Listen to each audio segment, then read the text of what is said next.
Motilal Oswal mid cap fund ने जनवरी 2025 में इसकी हाईएस्ट एनएवी 129 को टच किया था। लेकिन उसके 1.5 साल बाद में भी ये फंड उस एनएवी को रिक्लेम नहीं कर पाया है। यहाँ तक कि ये फंड ऑल टाइम हाई से अभी भी काफ़ी नीचे ट्रेड कर रहा है। इसी वजह से जो निवेशक इस फंड में इन्वेस्ट कर रहे हैं वो काफ़ी ज़्यादा फ्रस्ट्रेटेड हो चुके हैं, क्योंकि यदि आप इस फंड के लास्ट 1 ईयर के सीएजीआर को अदर मिड कैप फंड से कंपेयर करेंगे तो यहाँ पर Motilal Oswal mid cap fund के रिटर्न्स नेगेटिव में 4.33% है। इन्वेस्को मिड कैप फंड के ये 13.63% है।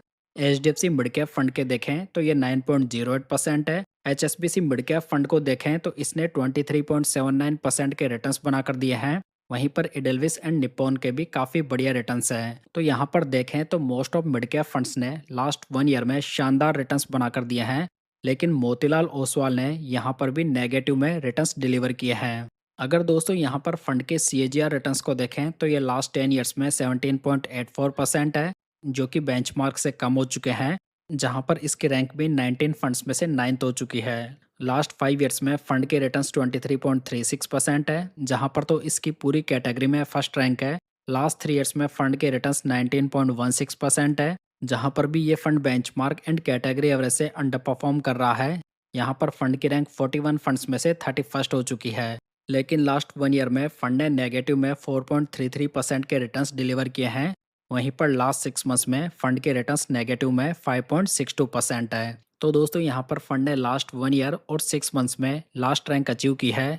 तो जहां पर यह फंड कुछ समय पहले तक इस कैटेगरी के लास्ट 10 ईयर्स का बेस्ट सीएजीआर प्रोड्यूसिंग फंड था, लेकिन अभी के समय ये 9th पोजीशन पे पहुंच गया है, जहां पर ये बेंचमार्क से भी कम रिटर्न्स बना रहा है। जिसका कि मेन रीजन ये है दोस्तों कि ये फंड लास्ट 1.5 साल में हेवीली करेक्ट हुआ है। अगर यहाँ पर फंड के रिस्क रेशियोज को देखें तो यहाँ पर फंड का अल्फा नेगेटिव में 0.44% है, जो कि कैटेगरी एवरेज से काफ़ी कम है।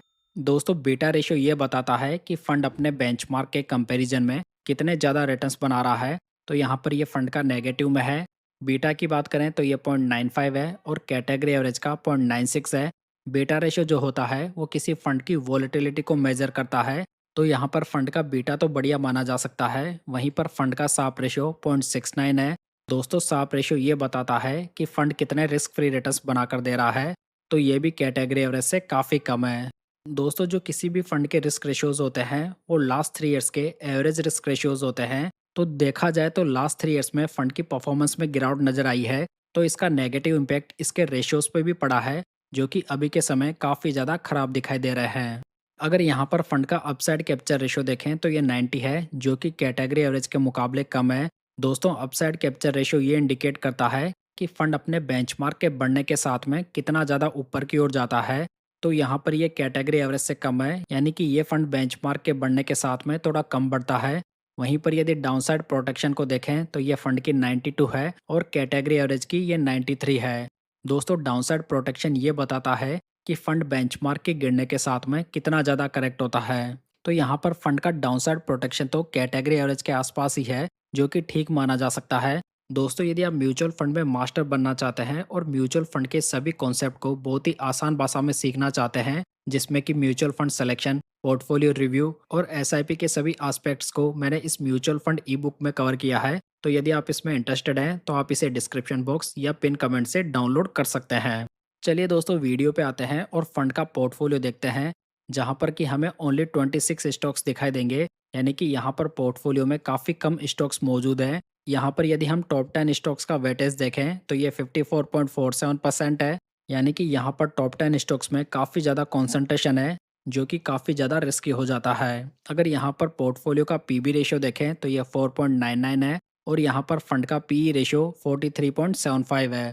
तो दोस्तों यहाँ पर फंड का वैल्यूएशन काफ़ी ज़्यादा है, जो कि ये इंडिकेट करता है कि ये फंड ऐसे स्टॉक्स को पिक करता है जो कि ग्रोथ स्टॉक्स हैं और वो प्रीमियम पे ट्रेड कर रहे हैं।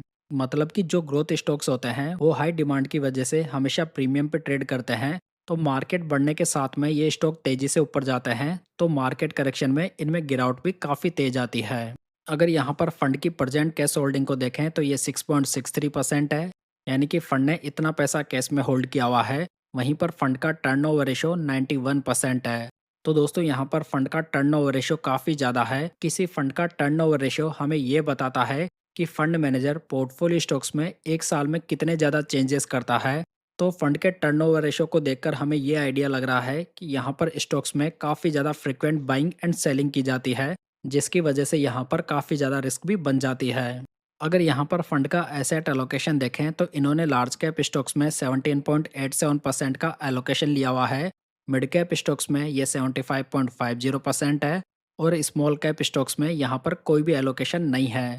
तो यहाँ पर फंड का एसेट एलोकेशन तो ठीक माना जा सकता है, जहाँ पर इन्होंने लार्ज कैप स्टॉक्स में भी कैटेगरी एवरेज से थोड़ा ज़्यादा एक्सपोजर लिया हुआ है, लेकिन ये तो आने वाला टाइम ही बताएगा कि फंड की ये स्ट्रेटजी कितनी ज़्यादा कारगर साबित हो सकती है। अगर यहाँ पर फंड के टॉप सेक्टर्स की बात की जाए तो इसमें services, financial, capital goods, technology and consumer आते हैं। साथ ही आप यहाँ पर इसकी स्टॉक होल्डिंग भी देख सकते हैं, जहाँ पर नंबर ऑफ स्टॉक्स कम होने की वजह से इंडिविजुअल स्टॉक्स में काफ़ी ज़्यादा हाई कॉन्सेंट्रेशन है। साथ ही जो फंड के स्टॉक हैं वो भी ग्रोथ स्टॉक्स हैं, जो कि मोस्ट ऑफ टाइम प्रीमियम पे ही ट्रेड करते हैं।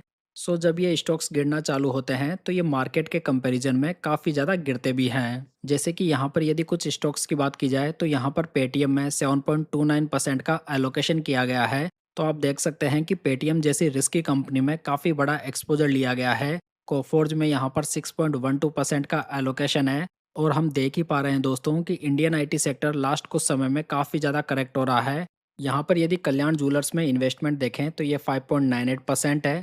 और दोस्तों जो कल्याण ज्वेलर्स का स्टॉक है वो ऑल टाइम हाई से लगभग 40-50% करेक्ट हो चुका है। साथ ही इन्होंने केईआई में 5.82% का इन्वेस्टमेंट किया हुआ है।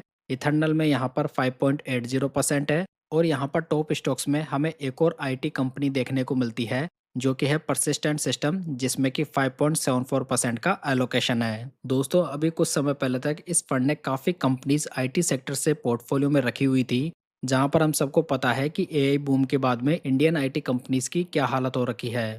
अगर इस फंड के द्वारा लास्ट मंथ में बाई किए गए स्टॉक्स को देखें तो इसमें सुजलोन, मदरसन, वारी एनर्जीज, प्रीमियर एनर्जीज एंड कोफोर्ज आते हैं। तो आप यहाँ पर देख ही सकते हैं कि कैसे ये फंड नई कंपनीज में भी काफ़ी ज़्यादा रिस्की कंपनीज को इंक्लूड कर रहा है, जिनका कि वैल्यूएशन ऑलरेडी काफ़ी हाई है। हालांकि ये जो कंपनीज है वो ग्रोथ कंपनीज जरूर है। वहीं पर यदि लास्ट मंथ में सोल्ड कंपनीज को देखें तो इसमें billion brains garage, Kalyan jewellers, axis bank, TVS motor and भारतीय एयरटेल आते हैं। दोस्तों Motilal Oswal mid cap fund अपनी स्टार्टिंग से कभी भी एक कंसिस्टेंट फंड नहीं रहा है।